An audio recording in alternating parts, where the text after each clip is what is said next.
COE, William C. Coe, COE. Okay. I was in a regimental combat team. And this Japanese teaches karate and on a bamboo pole about this big, you know. Mm-hmm. And he was a KP in our kitchen. And he says, I'll teach all you guys will learn how to pull ribs out of a guy and all that, how to poke their eyes out. And But you never knew about Korea before? no. You never heard about No. before? I was in the motor pool, and they said, hurry up back to the barracks, we're going to Korea. I said, where the hell is that at? Why did you so looking forward to joining the National Guard? Why? I want to get to training. It's in Baltimore, Maryland. Mm-hmm. The 29th Division, 175th Regiment I was in. I still got my 2 cards, my ID cards that I had. And so when I went to that like a booth for the guy, a sergeant, I said, I want to join the Army. And I told him I was in the Guard. He says, sign your name here, you're in. And next thing I know, I'm going to Fort Ord, California for basic training. Mm-hmm. And you wouldn't believe, I was the shortest guy in there, 5'5", 120 pounds, soaking wet. And all these guys from California and Texas were all tall guys.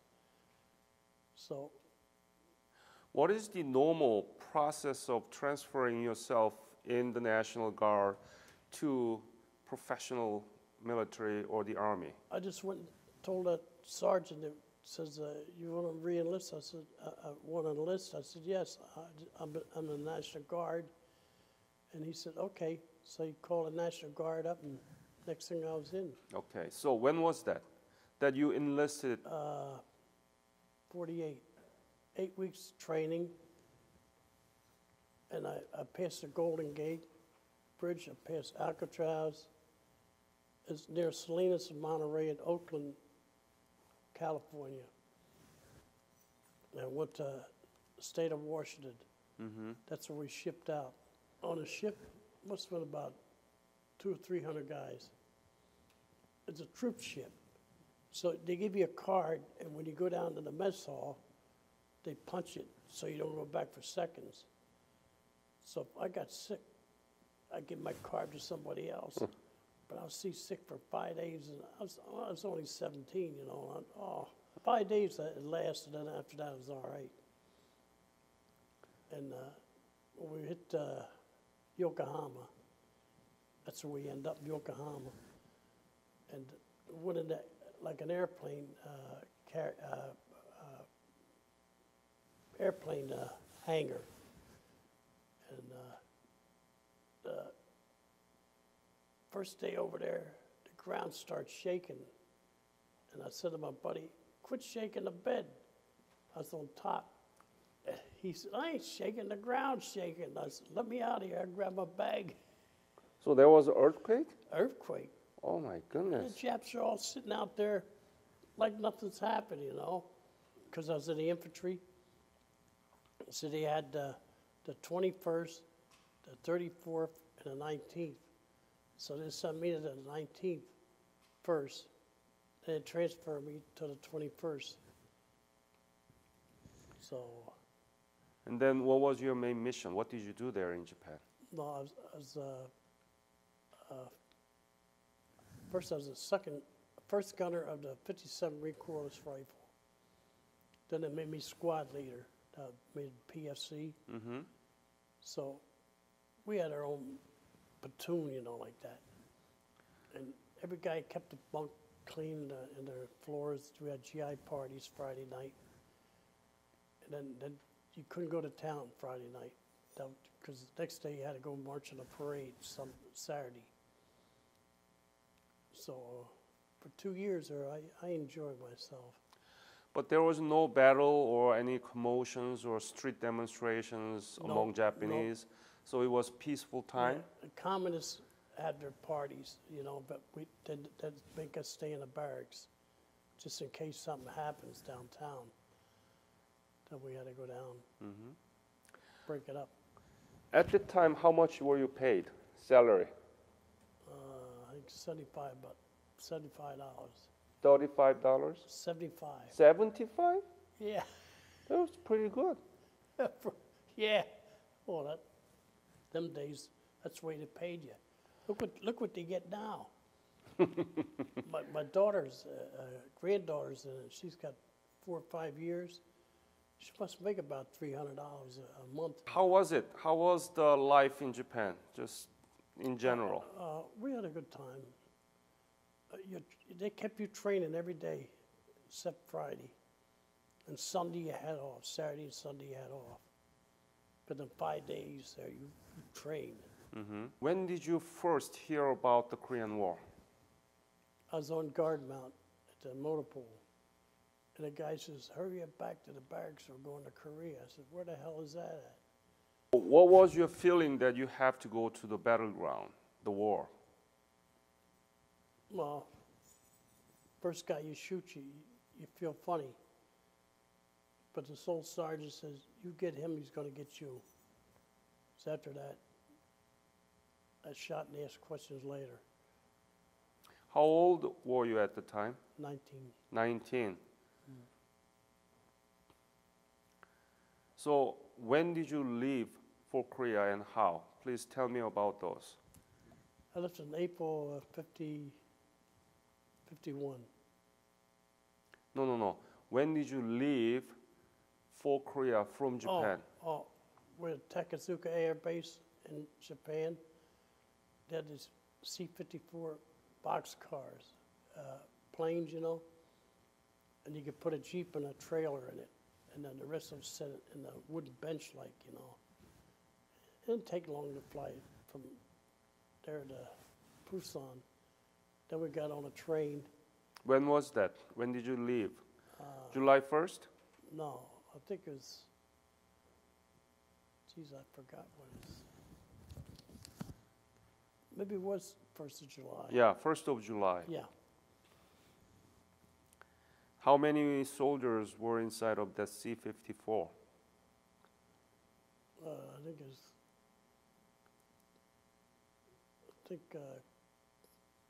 we had one company, a B company, and the other C-54 had a C company. So there's about 30 guys. Maybe. 30 guys? Yeah. And what was the mood? I mean, you were the first dispatch, right? From US military to Korea to fight against North Korean communists, right? Right. What was the mood? I was trained to be in the infantry to fight, so I was always worried about getting something to drink. When you arrived in Busan, how was it? Where did you sleep and what happened to you? Got right on a train. Right off the train? Right on the train. Uh-huh. They took pictures of us, some news outfit, but we never seen them. And I remember getting on there and we're all saying, "Oh, we're gonna fight North Korea." And so, guys were some guys are nervous. Some was thinking about they don't want to die and all that. But I just sit there and thinking about everything. And my mother father gave me a Bible. And before I left, she gave me a Bible in my pocket right here, right in my heart. What was your first impression of Korea? Just like Japan, see all the rice paddies and the people were working in the rice paddies. And we went to Suwon first, and then we went to Osan. And while we're in Suwon, it was a schoolhouse, and our trucks and everything was in there, with the equipment and stuff. So a South Korean P-51 come over, and they don't tip the wings. You better get the heck in, start digging or get hide, you know. They hit the truck in front of us. And the truck we were underneath, me and this guy, we rolled it up. They had all dynamite and all kind of all grenades and everything. They would hit that truck there, we would have been blown up. They would have never found us. You are the so-called famous Task Force Smith. Right, You are the member of that, right? yes. Could you explain it to me? What is Task Force Smith and why is it so well known? That's because Colonel Smith was our regimental commander, so they called it Task Force Smith. Mm-hmm. He just died 10 years ago. He's only, I'm an inch taller than I was. Oh, we're on a roadblock, and I'm looking, we used to hide in the bushes and have a roadblock. And I see the cloud of dust coming towards us. I said, the guys, don't shoot, don't do nothing. We get closer, we'll capture them. So there was an officer in a sidecar on a motorcycle, you know. And the guy was driving, and the truck was in back of him. It's painted blue like the Russians, you know. So we wait to get up, we're close, and we shot up in the air, and they stopped. And the driver got out, was driving a motorcycle and started running. We shot him. And the officer jumped out, put his hands up, and he had a briefcase. So we called the old man, Colonel Smith, to come up. And he had maps for all kind of battles and everything. And they had a 9mm that the Russians had. So I had that. I put it all around me. And the colonel looked at me, and I said, I wonder if I should give it to him. No, I ain't going to give it to him. I kept it. But when I left, I got $300 off of it. I sold it to a guy. So when was the first time that you saw North Koreans? Was it July 5th? Yeah, on Osan. Osan. Yeah. Did you see all North Koreans are coming at you, or describe me that? Well, they The first encounter. try to get the hill, on top of the hill. Who? Or dug in. You mean the North Koreans or you guys? North Koreans. North Koreans, okay. Because the tanks would buy and cut us off. And then the infantry started coming up. And this one guy in a machine gun, he knocked 2 machine guns out. And a buddy of mine went down, opened the hatch, threw a grenade in the tank and blew it up. And artillery got 2 of them. So we only got, out of 30 tanks, we only knocked 3 tanks out. That's pretty good, actually. Well, they overrun us. So the sergeant says, every man for yourself. How many North Korean soldiers were there? Can you approximately could have any idea? Every time I see one, I shot them. They were hanging back in the tank so you wouldn't hit them. And I'd wait till one peeps around the tank. I'd be waiting for him like that, and I'd shoot him. So you didn't have any idea of how many North Koreans were attacking you? No. Because we had guys down in the hill, and I lost a lot of my buddies. And the mortar section was all Mexicans. Hmm. And every one of them got killed in the mortar section, 60mm, you know. Every one of them. They were too close to the road. Uh-huh. They should have put them up a little bit back up. But we got there at 3 o'clock in the morning. We had to hurry up and dig in because you could hear the tanks rumbling down the road. So I just opened my C rations, started eating like that, and I had to throw the can away and get ready. Get my radio ready, and then it rained, and the radio wouldn't work. And you told me that you were radio operator, right? Yes. Yeah. That's an easy target from the enemy, right? I got hit 3 times, but I didn't get hit. Just nicked me in the back. So radio has been hit 3 times, Yes. but you were not hit? This in my back. Wow, you are very lucky. Just nicked me. So that's when the doc says, well, I'll put you in for a Purple Heart. I said, forget it, I don't want no Purple Heart. So I'm thinking about it. I should have said, yeah, put me in. But, you know, when you're young like that, I'm worried about getting out of there. So how long was that battle? The last 7.5 hours. That's it? Yep. Our ammo was getting low, and it's still raining. We couldn't get the air power out to knock the rest of the tanks out. So, some officers said, "Every man for yourself." So we took off. It was 406 guys, and they said, "You got there, what, 75 guys were alive?" 185? How much? 185. Yeah, and a lot of them got taken prisoner Uh-huh. because we lost some guys as POWs. We're just like brothers. So when you see a guy get killed like that, you think, "Oh, geez, not him."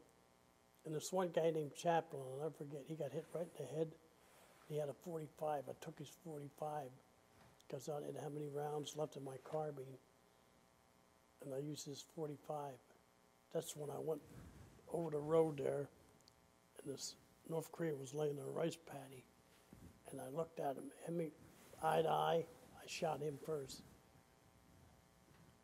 He was laying right in the rice. I didn't even notice him until I jumped in the rice paddy. I shot him first. How close was that? For you and me, Really? I just hit the rice paddy, and I looked up, and he's looking right at me, and he had his weapon. I don't know what kind he had. So I shot him with my carbine. So what happened after 7.5 hours battle? How did you survive? Well, I think 3 days we were in the hills there till we got back to the 34th Regiment. And that's when we told the guy that we ate in 3 days. It took us 3 days to get back to that regiment. And the lieutenant says, "What's your MOS?" I said, "I'm a radio operator." He says, "We need one up on the hill there." And I says, "You got anything to knock tanks out?" He says, "No." I says, "When I see a tank come around the hill there, I'm gone." So I ain't staying here. I said, I almost got caught up at Osan. So we're going to have you for court-martial for desertion. I says, "I don't care what you do, but I'm getting out of here." So the Mexican sergeant says, as soon as he sees the tank, he's running right with me. Do you suffer from PTSD? Yeah, Do you? yeah. Tell me about PTSD. What is it and how awful is it? Well, you think back what happened. Yeah, the nightmares too. What do you see in the nightmare? Guys getting killed, and all my buddies. One of my buddies is a machine gunner, and he got hit right in the stomach, and all his guts were hanging out. And I run over, his name is Milligan from Silver Spring, Maryland, and I went over and I pushed him up inside. You know, I was almost in shock, you know, I couldn't believe it. I said, he wanted to take the hill. They had us pinned down, he wanted to go up and take the hill by himself. So I pushed them all up like that, and the old man says, "Forget it, look at his eyes. He's dead." So my hands were all full of blood and everything. I went on had like a creaker, and I rinsed my hands all off. And I started crying, because I couldn't believe that he got it. 60 years ago, and you can still have a very vivid picture of that battleground. And you were there. And when you think about it, what do you feel?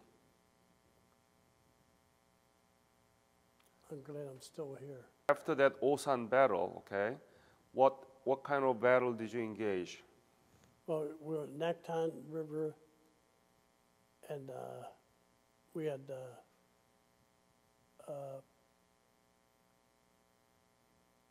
color regiment was on left, and the South Koreans were on this side. Where was that? Naktan River. Nakdong River, okay.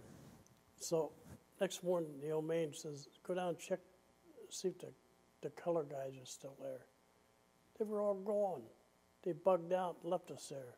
So the left flank was open, you know, and the South Koreans, half of them were there, and the other half took off because the tanks were coming. We didn't have nothing to knock them out, you know. So they got that 90 millimeter in the tank there, and then we start knocking them out. You thought that you were losing completely at the time? That North Koreans will just occupy whole Korean peninsula? They told us, General Walker says, you get down to Pusan, it ain't gonna be no Dunkirk like in Germany, you know. We're gonna stay and fight to the last man. That's what he said. He got killed over there. Yeah. Somebody backed up in his Jeep. He's a short guy. 4 stars, I think he had. So tell me about the typical day of your battle in around the Nakdong River. Well, we were dug in there waiting, and we put the tanks, use them for artillery. You put it up like this. Hill, right? Yeah. Yeah. So you get shoot up and try to get their tanks. We only had 2 tanks, but when we found that the color guys took off, and half of the South Koreans took off, so the old man says, "Let's get on the tanks and get out of here." We just got out in time because they start coming across the river. They almost got us. So what do you think made you guys winning over North Koreans at the Nakdong River? What was it? No, we won that. We beat the North Koreans. We got up to almost to the Yellow River there, to the Chinese come in. So you were with soldiers up to the Yalu River? Yeah, Ah. 10 air miles. So from Nakdong River, you went up to North Korea, right? Yep. What was the scene? By that time, was everything devastated, or what happened? Oh, they were running, the North Koreans, and we found out that they never took prisoners, so we didn't take no prisoners. We shot them too, just like they shot us. So from Nakdong, where did you go? To Seoul? Or did you go to the route toward the northeast? Northeast where the Yellow River is. Yalu River. That's the northwest, Going almost to the Manchuria. Manchuria. Yeah. How about Pyongyang? Did you get into the Pyongyang? Yes, yes. Tell me about that day that you entered the Pyongyang. How was it? We had street fights and then we when the Chinese came, they pushed us back. We had tanks still on the flatbed railroad cars. We had to blow everything up. My regiment was like a rear echelon. Anything that was left, we were supposed to blow it up. And that was our orders. Was North Korean resistance strong in Pyongyang? No, they were bugging because they were outnumbered. They were really trying to get to Manchuria, I guess. Mm-hmm. Me and my buddy had the radio on East Bay. Make sure nothing happens to me. And we come around a building, we see 2 guys running down a rice paddy. They had the Chinese heavy quilt uniforms on, you know. I says, "You take the left, I'll take the right." And we shot at him and he fell down. And we rolled him over. And guess what they were? Russians. Russians? Yeah, they had blue eyes and blonde hair. Oh. And I said, "Oh, crap." I didn't know they were, I thought they were Chinese, you know. So we just put them in a rice paddy and took off. I never heard about that any Korean War veteran actually encountered with the Russian soldiers. They were observers Observers. for the Chinese. Yeah, okay. Very important question. you know, I had a chance to interview many Korean War veterans, and they all saying that yeah, we saw Chinese above the Pyongyang area in early October. They told me that they saw Chinese, and they somehow report back to the MacArthur headquarters that we saw the Chinese. But you know, the headquarters and the military leaders, they deny this existence Yes. of Chinese troops. Why do you think that happened? MacArthur said, we're going to come home for Christmas. We're still there at Christmas time. Yeah, I come down from Yellow River. The other side shows a reservoir where the Marines and the 7th were. They really took a beating up there. How was Chinese soldier? Are they well equipped? Are they Yes. really? Some say that they didn't even have guns. You know what they used to do? They had 3 platoons, say, and first ones all get shot. The second platoon comes, grabs their weapons. The third one, that's how they had weapons. That's how the Koreans done that too. You shoot a bunch of Koreans, and next thing you see, another bunch come up and grab their weapons. We used to put flares up at night and catch them. And I was on an outpost one time, and I kept watching this tree. It looked like a tree moving, you know. And I said, is that somebody sneaking up on me? I was in a foxhole with another guy, and I had my radio tell the old man they're coming, because he put me in an outpost. And the damn tree, next thing it was over there, and then over there. I says, they're coming. I said, I'm getting out of here.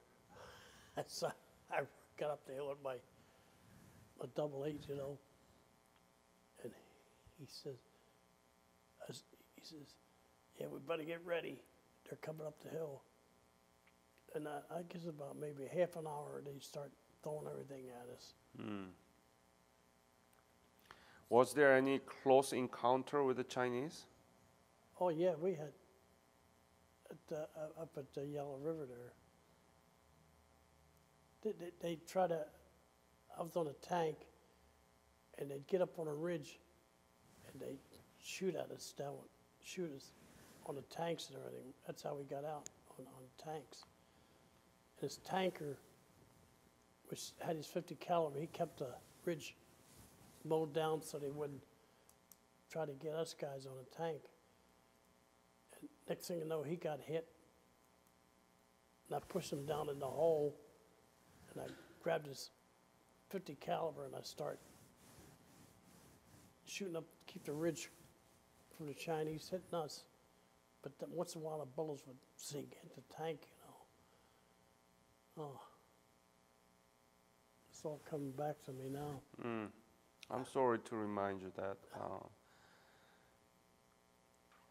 So, how was the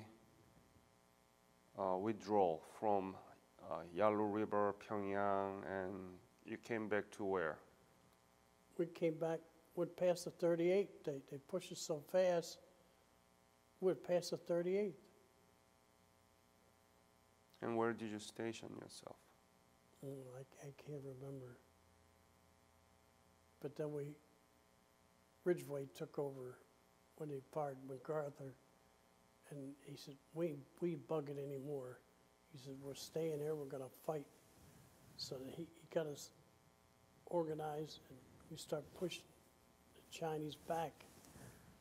And a little below I think a little above the 38 that we stopped. You ever look at the map, how that map is? It ain't on a 38 parallel. It's like this. And that becomes the DMZ right now. Yeah. Yeah. Were you in the west side of it or the east side of the Korean was on Peninsula? West? Yeah, it was. West side. So it's got to be around Choron Valley. Does that ring the bell to you? Chorwon? Maybe. Imjin River? I remember Yangdong Po. Okay. We had to go one time. The guys were in trouble over it, so we took our regiment on and pushed the North Koreans away from that because they were trying to take the town. And we found a Jeep with 3 officers in it that put piano wire across the road, cut their heads right off. The guy was still on the steering wheel with his hands froze. Their heads were in the back. I said, ah. And then they start putting that angle iron up on the Jeep, above the Jeep, the bumper, so I could cut the wire, you know. And I'd be down the Jeep like this. My buddy said, what are you doing? I said, I ain't getting my head cut off. I said, I ain't getting my head cut off.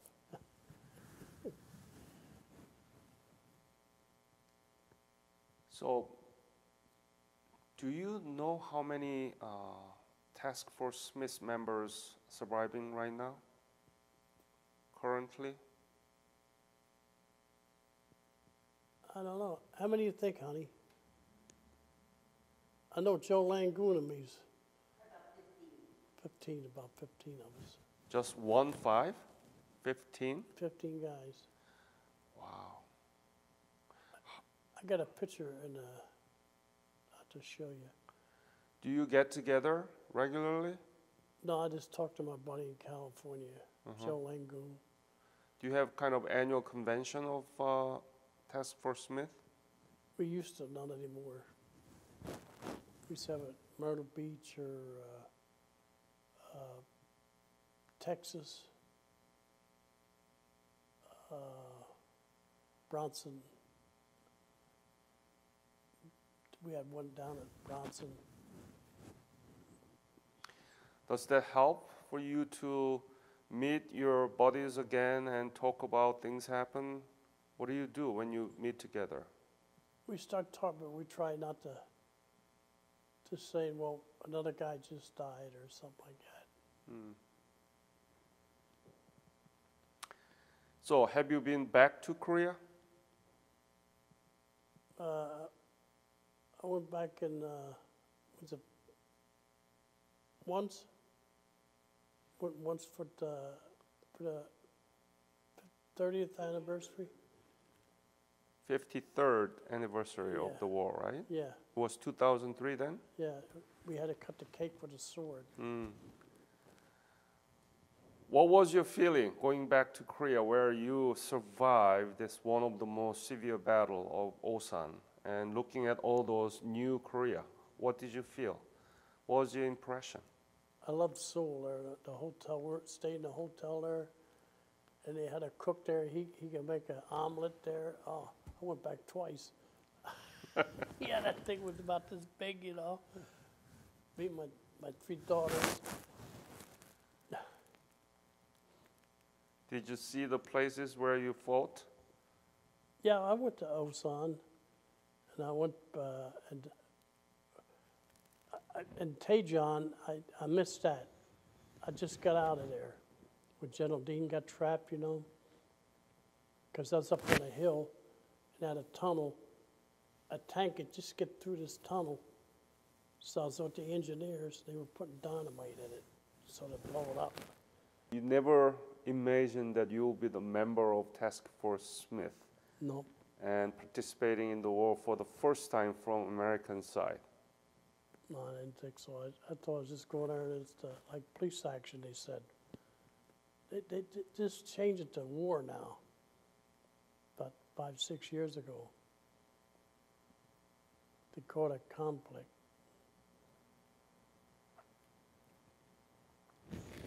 What is your message to our young generation, if there's any, about the Korean War or the war in general? I met some guys, the ROTC guys at a college, and I had about 20 of them asking me all kind of questions about, you know, how was it over there? And when they found out I was the first guy over there, they were asking me all kind of questions. And what is your message to them? Oh, What is the lesson that you want them to have out of your service? I told them, I said, keep your training and pay attention to anybody where you go to for a boot camp or whatever. Or you're, like me, I was a drill instructor when I came back for Dix. And I said, pay attention and learn everything you can. Them poor guys in Iraq here, look at them guys. Yeah. They have all equipment. We didn't have nothing. We had World War II stuff. The Jeeps, the trucks, half of the tires, the rubber was rotting out. And we had World War II weapons, the BAR, light machine gun, water cool, and our carbines from World War II, the M1s. All that's from World War II. Would you be willing to shake hands if the meeting between you and North Korean soldier or the Chinese soldier are arranged by somehow? Would you be willing to shake hands with them? No, No. no. Many say yes. Korean War veterans that I had an interview with, they say, yeah, why not? What is the reason that you don't want to shake hands with them? Just don't want to shake hands with them. It's too much, right? Yeah. Yeah, yeah. I want to invite Gloria. Can you come up and talk to us together?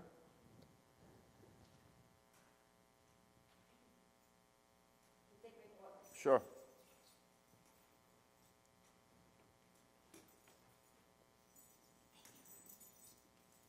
Come on, we ain't got all day. Let's go. I'll move this, no problem. Right. Oh, my hat? No, that's his.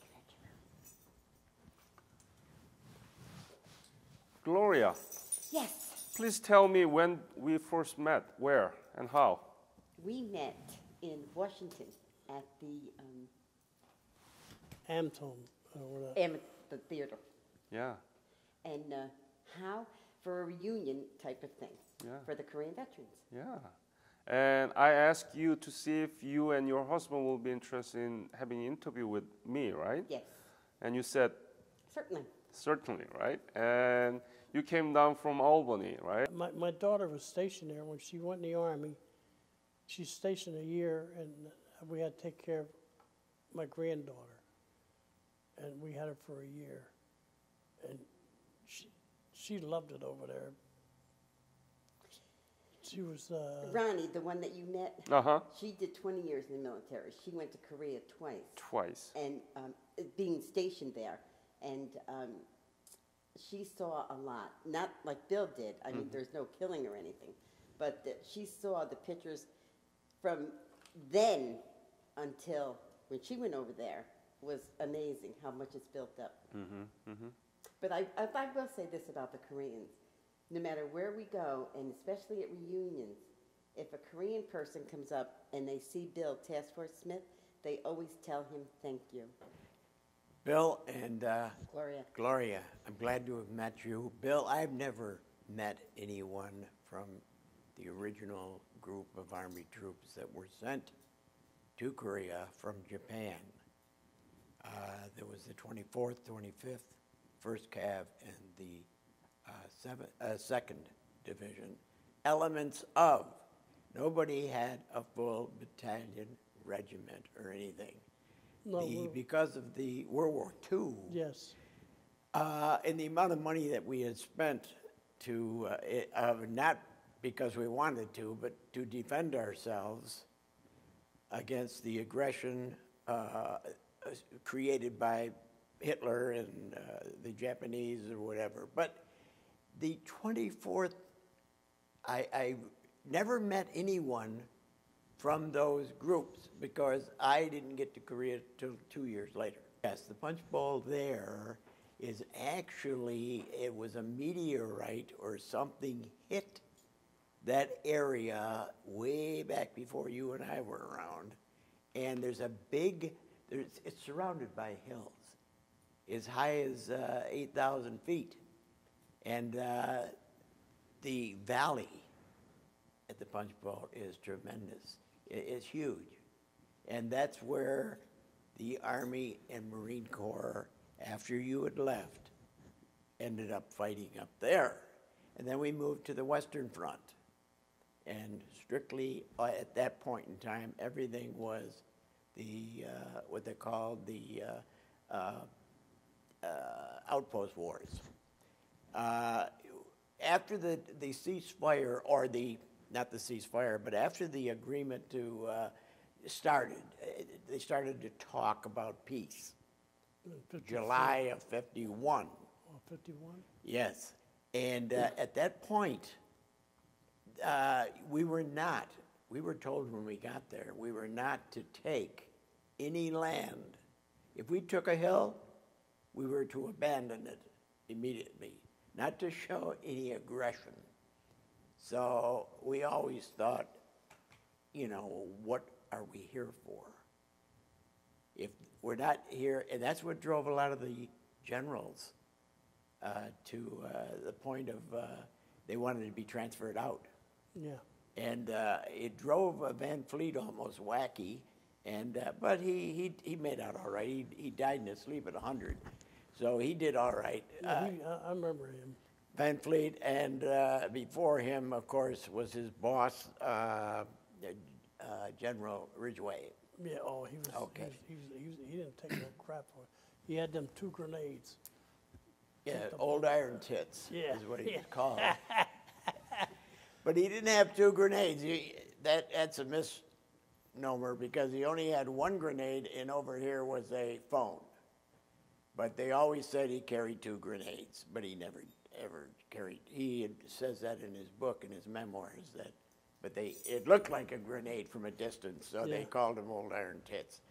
But really, he started the change. Everybody had a defeatist attitude after Osan, Daegu, and down into the Busan perimeter. Everybody thought they had been defeated, and until the landing at Incheon. Yes. And that turned everything around so that you guys could move north. And that But is- you didn't. But after you moved north, you had to come back south again in a hurry, Yeah, with the Chinese. or be surrounded by the Chinese Yes. People's I remember that. Liberation Army. But and also the Marines in the 7th Division under 10th Corps. And that was one of MacArthur's mistakes. He had the 8th Army under the Bulldog, and he had the 10th Corps under Almond. And General Walton Walker did not like that idea of, I'm commander of the 8th Army. Why is there a 10th Corps with a separate commander? But that's what MacArthur did. Now, he didn't know, MacArthur didn't know the actual terrain. The only place he ever was after the Marines took Incheon and Seoul, not the 7th Division. They came 3 days later. But this 1st Division, and it was only 2 regiments that took Incheon and Seoul, because the 7th Regiment was in the Mediterranean on maneuvers. So they were on their way to Korea, and they landed 6 days after the 1st and 5th landed. But your commanding officer, or the commander of the 24th Division, which was not a division, it was elements of a division. You know that. You were short on General Dean. supplies, you were short on ammo, you were short on men, and you were short on trained men. And so anyway, somebody had to go. So they sent you poor guys over there, about 400 to 500 men, including the artillery 4 or 6 battery. guys. Yeah, but you had 145 in the artillery battery Yeah, That was- them guys all got wiped out in the first battle. The first, under Colonel Miller. no, it was, what was his name? Remember that Perry? Under Colonel Perry. Yeah. Okay. And then the boss there was General Dean, who was Yes. later captured by the North Koreans. Now, Dean told your commanding officer, you were in the 1st Battalion, 21st. Yes. Okay. He told the 21st to, if you get to Daegu and you can't find anybody, then head for Osan. And he wished them all good luck and God be with you, because he knew that you guys were out there on a limb, and there was no support yet behind you, No, but in front of you, somewhere down the road, were North Koreans with their tanks, and you didn't even have a tank. no, we didn't have any. And your bazookas were World War II. 2.36. Yeah, World War II. Yeah, they were A 2.36. guy put put, I think about 5 rounds into a tank. Looked like tennis balls bouncing off. Yes. They needed a 3.5, but they didn't have any. The 57 recourse rifle, And they were under. The only thing that you had to hit a tank with a heat round was the high explosive anti-tank was that 105 Yeah. battalion or battery, which was only 6, and they were wiped out shortly. oh, about an hour. Yeah, because Tanks went back here and knocked them all out. yeah, that's what they were looking for. They always go after any automatic weapon or any heavy armor first before they don't care about you. You can't do much to them anyway. They got to go after the big guys. But I am glad that I came today because I have never met anyone from the original group that was stationed in Japan and went to Korea. I've heard of General Smith, Dean, and also of Colonel Smith. Colonel Smith, because he was with the Marines at Guadalcanal. Was he? Yes. Yeah, that was his first act of.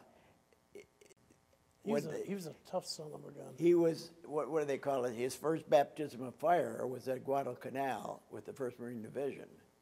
And I don't know what happened, but after that, he was sent to more or less a desk job or whatever. I don't know if he got injured or what, because there is nothing on the internet to show the history. He was awarded a Distinguished Service Cross for Osan, but there's nothing on the internet to show you what else Smith got. What weapon did you have when you arrived I had in? a carbine. You had a carbine. I had 2 banana clips. You had two. You had an M2 carbine then. Yeah. Okay. Now you had 2 banana clips, and you taped them together. Yes. Right. Okay. Now, how much extra ammo did you have? I had a sock full in my pocket. That's all you had. Yeah. Right. So if you run into a big battle, you were out of ammo in a few minutes. Yeah, but I saved enough so if I had got to a tight spot, I'd take my sock out and I'd fill my banana clips up. Right. Okay. Now, how much? And you had no tanks, Nope. and you had the artillery. How far was it? You were at Taegu, and then you went to Osan. No, I was at Suwon. You didn't go to Osan. No, I went to Suwon, then I went to Osan. Okay. How long you had to go by road? It wasn't a bus or a No, Greyhound or anything else. We started on the trucks and the So you did have motor drivers transport. jumped out and run left us there. So by the time we got on the hill, it was 3 o'clock in the morning, and it started raining. We couldn't get the Air Force out. So that's when the tanks went by, 30 of them, I counting them. And that's all, we're in for deep crap here, I says to myself. Yes. We ain't gonna make it. And they were all T-34s. Huh? They were all T-34s. Yeah, Russian. Yeah. Now, We only knocked 3 of them out. yeah. Well, you were probably out of ammo by that time. Well, they knocked artillery out, and one guy went down, opened the hatch up, and threw a grenade in there. Right. And the tank blew it up, the first one, so they blocked the road so they couldn't get by, you know. Right. And he got Silver Star for that. Now, was there anybody from the 24th backing you up at all? No, You were all by your lonesome myself. out there. the 34th and the 19th were way in the back, and they're supposed to come up and get with us, you know, to help us. Because there's only 2 companies there, a C company and B company. Right. And I was in B company. And I still have nightmares. But the ammo, when did you run? Did you totally run out of ammo? No, I kept some rounds on me because Did any of the troops that were there, the soldiers from the 24th, run out of ammo? yes, Yes, I would imagine so. Yeah. But the 24th, the only regiment that got up there, or the only battalion that got up there was the 1st Battalion, 21st. right. Right. Certainly glad to meet both of you. And Same I never here. thought at this time in my life, Bill, that I'd meet anybody from one of those, as they call the elements from Yeah. Japan. Thank you very much. You boundless sacrifice in helping us re-establish our free nation. In grateful recognition of your dedicated contribution, it is our privilege to proclaim you an ambassador for peace, with every good wish of all people of the Republic of Korea. Let each of us reaffirm our mutual respect and friendship that they may endure for generations to come. Mr. Patriots and Veterans of the Republic of Korea, Park Sung-chun.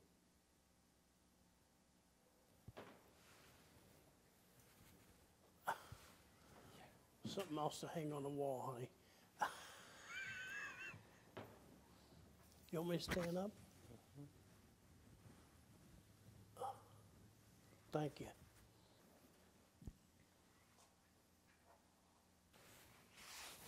Thank you.